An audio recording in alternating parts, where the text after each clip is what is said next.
Olá, tudo bem com vocês? Meu nome é Márcia Xavier e eu tô aqui de volta com um pouquinho mais do que nós estudamos durante essa semana do Vem e Segue-me. Então não é uma aula oficial, é só uma forma de compartilhar algumas coisas que chamaram minha atenção durante o estudo dessa semana. É um bloco muito bom, cheio de histórias, cheio de ensinamentos, de doutrina, e a gente vai ver um pouquinho, né, de cada uma dessas coisas. Então, só para a gente voltar para a mesma página, lembra que na aula passada nós terminamos com Abinadi sendo morto, né, depois de testificar contra a iniquidade do povo da terra de Nefe. Ele foi levado na corte do rei Noé e foi julgado e declarado culpado por blasfêmia e foi condenado à morte por fogo. Mas aconteceu um milagre que durante o testemunho dele, né, a forma como ele ensina, uma pessoa foi tocada pelo Espírito, que foi Alma, que era um sacerdote do rei Noé.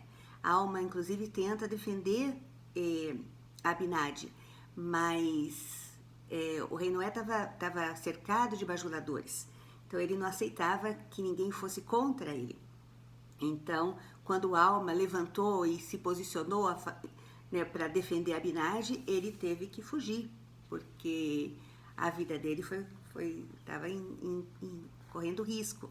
E tanto que ele foge da cidade de Nefe, da terra de Nefe, e é agora que começa essa parte. Então, Abinadi foi morto. Antes de morrer, antes mesmo de ser levado para a corte do rei Noé, ele disse para o povo que por conta de todas as iniquidades, aquele tempo que eles tiveram para se arrepender e pensar nas coisas erradas que eles estavam fazendo, como eles não usaram aquele tempo e continuaram em iniquidade, agora o Senhor então ia fazer com que eles fossem levados cativos, eles iam sofrer, e a gente vai ver que isso vai realmente acontecer.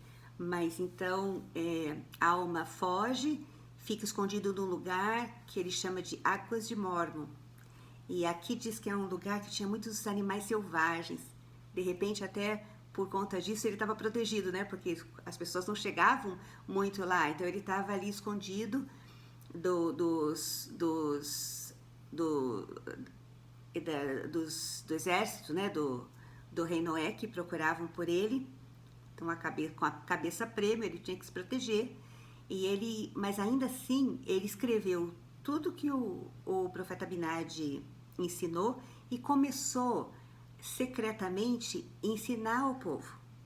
E muitos deles começaram a acreditar nas palavras que a Alma estava ensinando e desejaram mudar a forma que eles estavam vivendo.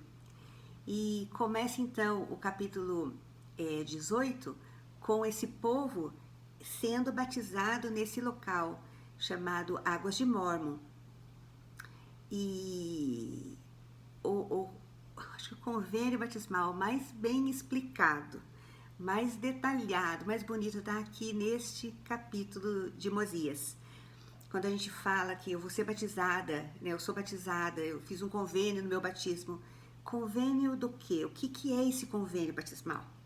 Nenhum lugar explica tão bem como esses versículos que a gente vai ver aqui.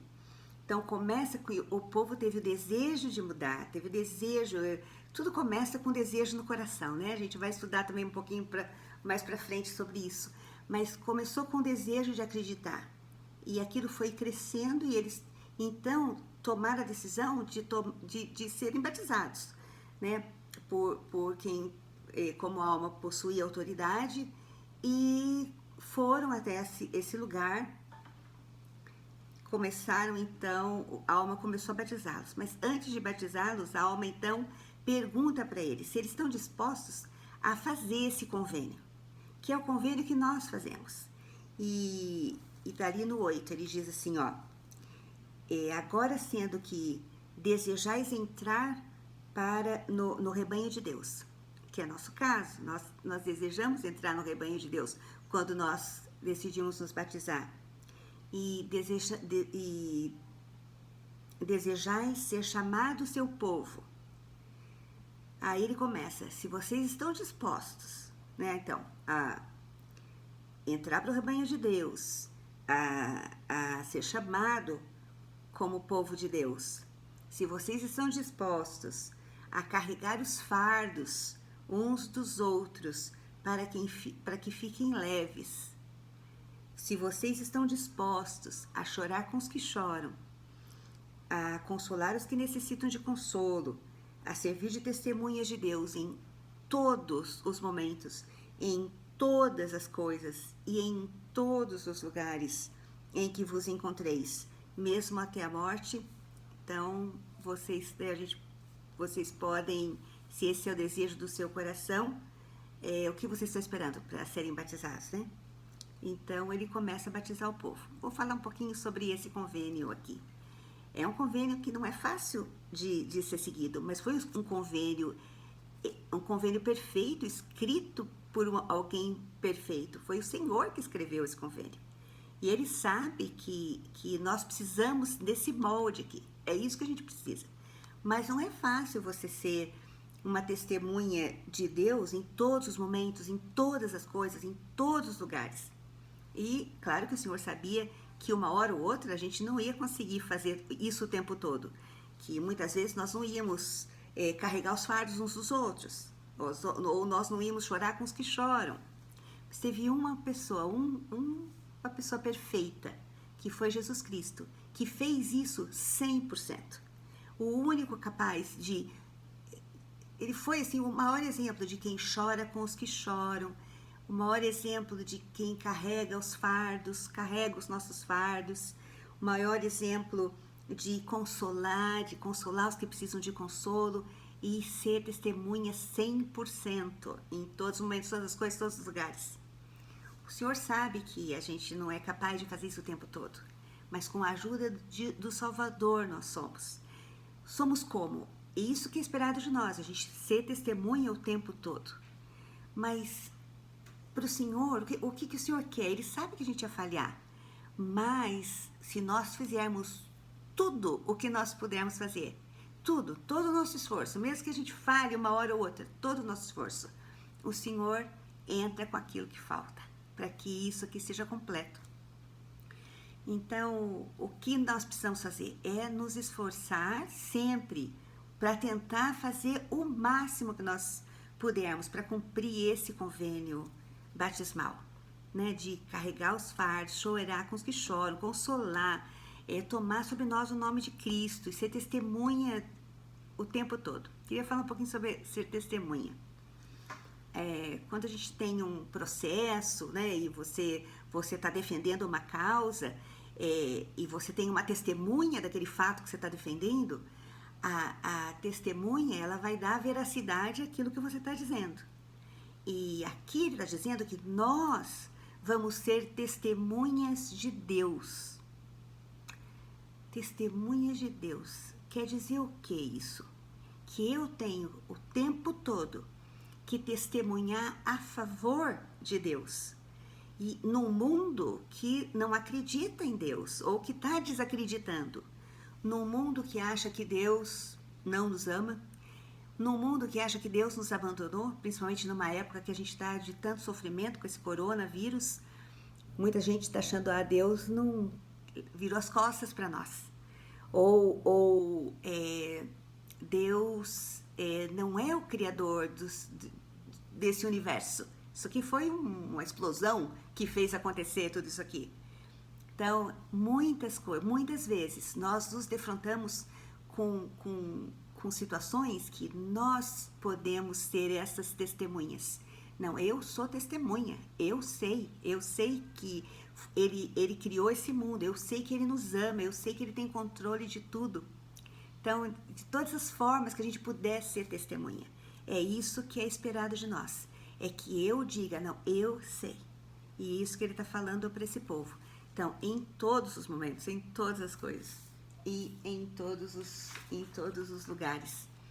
É interessante que o Senhor, até anotei algumas coisas assim, que o Senhor cuida de nós e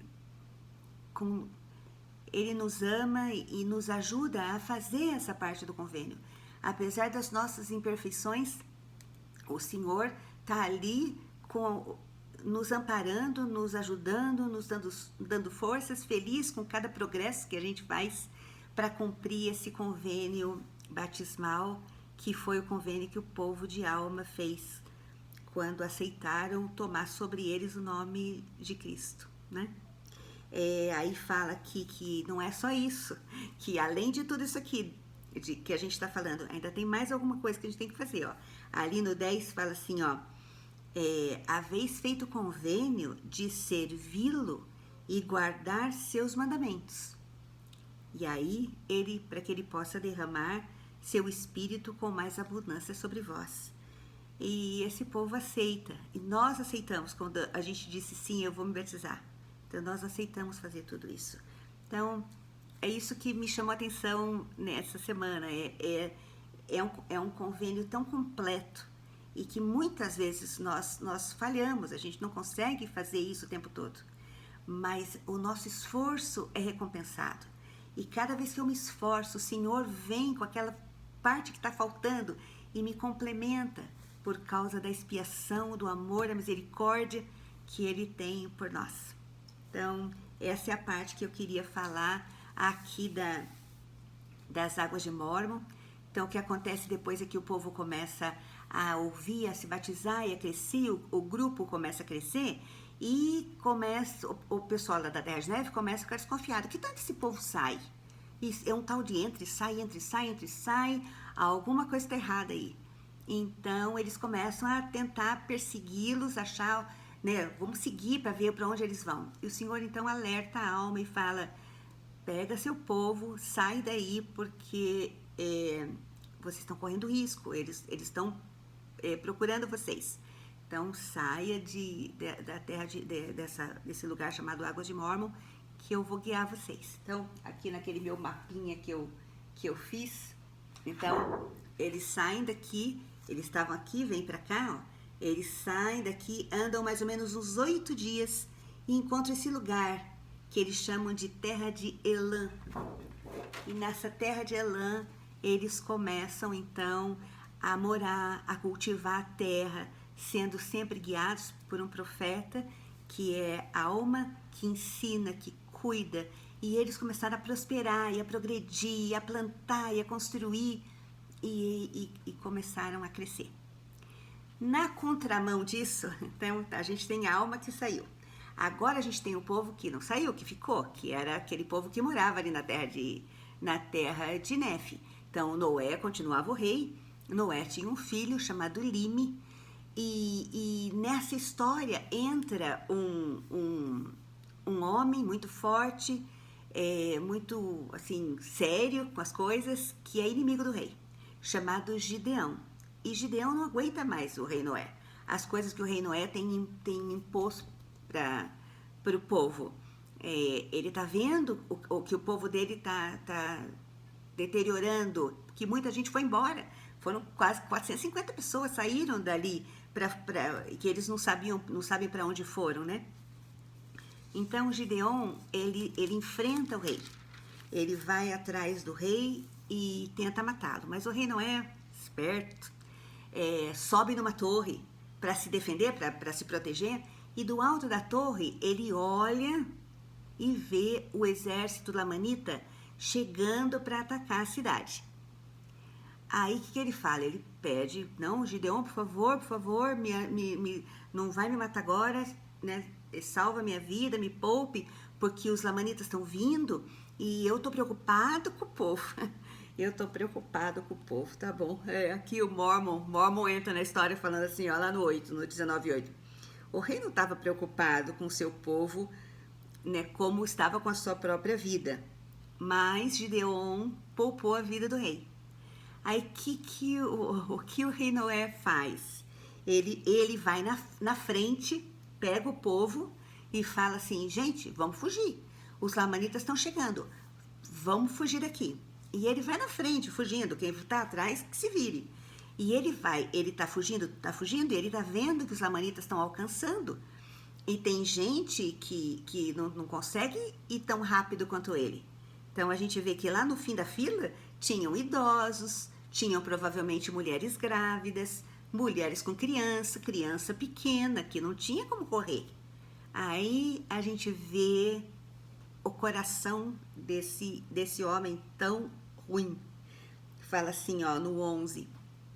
Ora, aconteceu que o rei ordenou a todos os homens que abandonassem as esposas e filhos e fugissem dos lamanitas. O rei Noé, ele tem muitos atributos de Satanás, né? Satanás usa isso. Primeiro que, assim, no fim, Satanás não está preocupado com ninguém. Ele quer nos tornar tão miseráveis quanto ele. Então ele vai na frente, as pessoas vão seguindo e na hora que precisa defender, ele abandona. Então a gente vê muito isso. E foi o que o rei Noé fez. E muitos homens seguiram. Muitos homens foram com o rei Noé. Foram embora, deixar para trás a família. Como é que você abandona a sua família quando você vê que o inimigo está chegando? E eles foram abandonados lá e esses homens seguiram. Só que chegou numa hora, eu acho que eles pararam, oraram e falaram assim, peraí, gente, o que nós estamos fazendo aqui? A gente deixou todo mundo lá para trás e estamos aqui, e nossa família, né?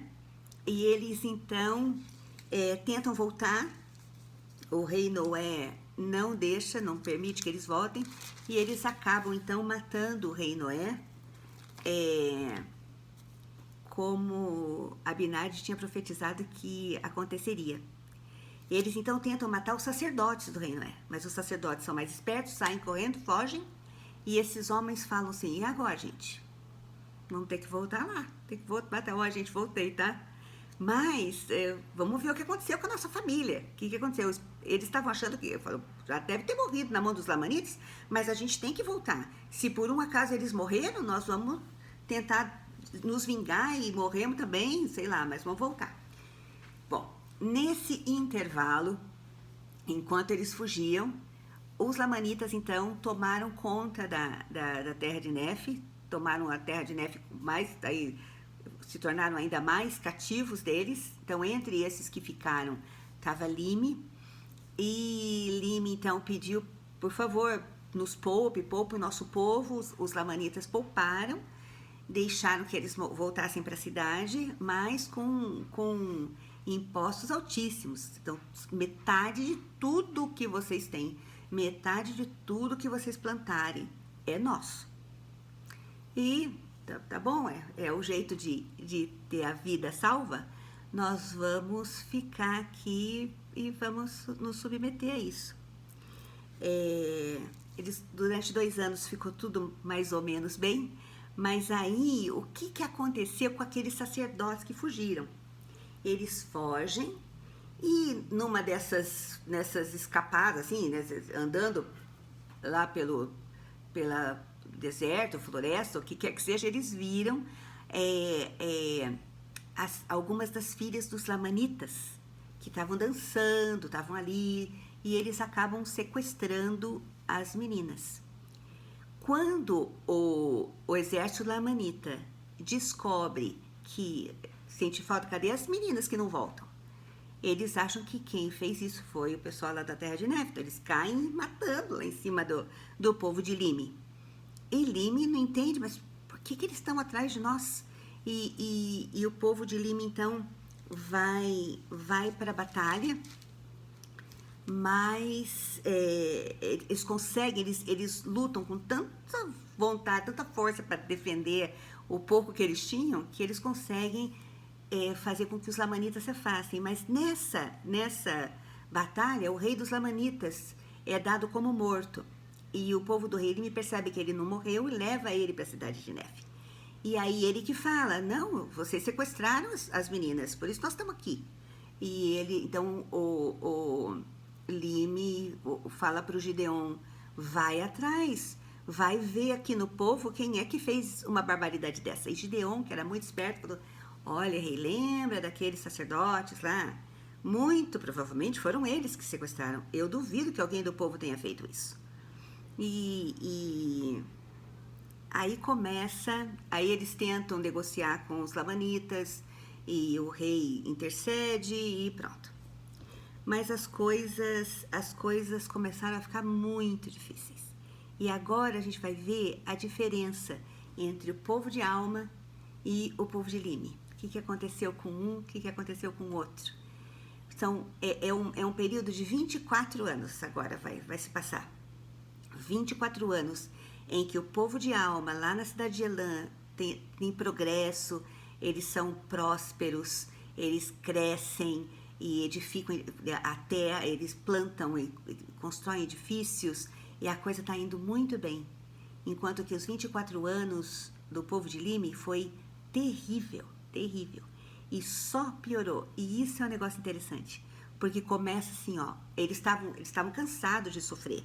Os lamanitas iam lá, batiam neles, então eles estavam sofrendo violência o tempo todo. Se eles estavam lá no campo, os lamanitas perseguiam. Então eles estavam sempre assim a um fio da morte. Eles só não morriam porque o rei fez uma promessa de que os lamanitas não matariam o povo de Lime. Então eles não podiam matá-los, mas eles judiaram demais. Eles realmente feriam, batiam e tudo, né? Humilhavam.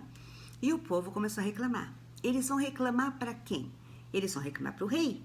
Eles falam assim, ó, falam pro rei, ali no 5, as aflições dos efitas eram grandes e não havia meio de se livrarem das mãos dos lamanitas. Não tinha jeito, não tinha jeito. Tinham perdido a esperança, não tem jeito, nós vamos ter que suportar isso aqui. Eles então começaram a se queixar com o rei, nós precisamos nos defender, O rei fala, tá bom então, nós estamos numa situação ruim, mas a gente vai para a batalha. Preparou o povo para a batalha, eles vão para essa primeira batalha e são massacrados. Voltam, aí aquele choro de viúvas e órfãos por causa dos maridos, filhos, pais que morreram nessa batalha. Passa mais um tempo, eles falam, não, nós temos que tentar de novo. Vamos lá lutar de novo. Vão pela segunda vez. Pela segunda vez eles são rechaçados. Os lamanitas acabam com eles. Voltam de novo, tudo só choro, sofrimento. Ainda assim, eles tentam uma terceira vez. E na terceira vez, eles só perdem. Eles veem que não tem jeito. Aí, o que acontece? Eles lembram lá do Abinadi. Abinadi falou que isso ia acontecer. E ali começa no 13, no 21, 13. E humilharam-se até o pó. E se sujeitaram ao cativeiro. Tem jeito, vamos ter que aguentar isso aqui. Aí no 14 fala, e humilharam-se com a mais profunda humildade. E aí lembraram do Senhor e clamaram fervorosamente a Deus. Sim, clamavam todo dia a seu Deus para que os livrasse de suas aflições. Aí fala assim que o Senhor mostrava-se vagaroso em ouvir as lamentações por causa da iniquidade deles. Não obstante, o Senhor ouviu-lhes os lamentos e começou a abrandar o coração dos lamanitas. Ele abrandou o coração dos lamanitas, mas não livrou eles do cativeiro. Eles ainda tinham que ficar lá. Ele fala assim, ó, o Senhor não julgou oportuno livrá-los do cativeiro. Aí são 24 anos nesse sofrimento. Até que um dia, lá na terra de Zaraenla, Mosias... O que aconteceu com aquele povo que saiu 80 anos atrás? Aí Amon, aquele homem, descendente de Zaraenla, né, fala assim, nós queremos saber o que aconteceu com eles. E Mosias fala, tá bom, vai lá, vamos até lá, vamos saber o que aconteceu. Então, o Senhor mandou alguém de fora. Então, lá Mosias, Amon, lá em Zaraenla, sentiram que deveriam ir lá para saber o que estava acontecendo. E eles vêm, e aí ele fala com eles, ensina, o rei Lime chama todos eles ao arrependimento e fala assim, nós vamos conseguir. Agora a gente sabe que vai conseguir. Lembra? A gente até falou sobre isso, né? Agora dá, agora vai. E Gideon, então, bola um plano, ele manda vinho a mais para os lamanitas. Os lamanitas se embebedam e eles conseguem escapar. Da cidade e em direção ao deserto, em direção a Zarahemla. E acontece um negócio interessante aqui. Enquanto isso, o povo lá de Alma, tudo bem, tá tudo bem aqui. Mas, enquanto eles estão fugindo, quando os lamanitas acordam e falam, ué, cadê aquele povo? Cadê o povo daqui? Eles começam a procurá-los e eles se perdem no deserto. Então, além de não achar, de não conseguir achar aquele povo, eles ainda falam, espera aí, onde é que nós estamos? A gente está perdido aqui. Nessa coisa de estar perdido, eles encontram quem? Os sacerdotes. Aqueles sacerdotes lá do rei Noé, com as filhas dos lamanitas, que agora já eram esposas, já tinham filhos com elas, né? Foram muitos anos, né? E elas intercedem, eles aceitam Amulon, que é o líder deles, Amulon, junto com esse grupo, e eles então decidem ir para a terra de Nefe. Nessa ida para a terra de Nefe, como eles estavam tudo perdidos ali, eles chegam onde? Em Elã, onde morava Alma. Então, nessa saída aqui, deixa eu ver se dá para ver aqui, ó. Quando o rei Lime, então, volta para Zarahemla, nessa saída aqui, ó, os lamanitas, então, descobrem a terra de Elã e descobrem Alma, que está lá liderando aquele povo. Eu vou só fazer um parênteses aqui de uma coisa que eu gosto quando eu leio essa parte. Eu imagino quando Amulon chegou e viu Alma, falou, eu conheço você. Inclusive, aqui fala que ele os conhecia.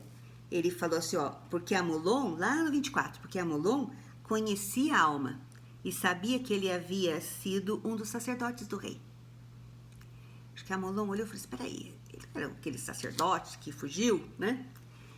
Tem um discurso do Elder Renland que eu adoro, da conferência de abril de 2015, e ele conta uma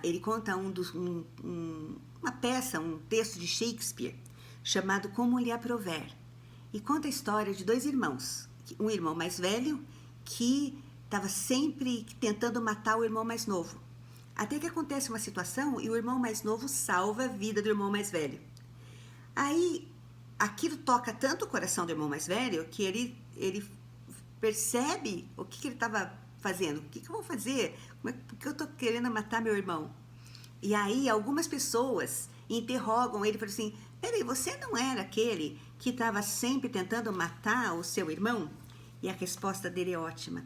Ele fala assim, ó, fui eu, mas não o sou mais.